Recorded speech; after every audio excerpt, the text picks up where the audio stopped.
Mix by A G recording studio. तोहे भूले के तो चाही लेकिन भूला ना पाई।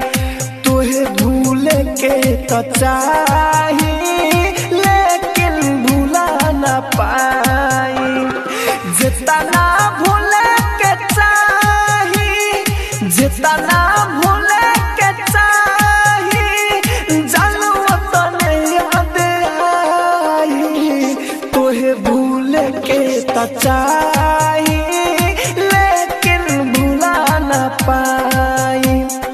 तोहे भूले के तो चाही लेकिन भूला ना पाई। जितना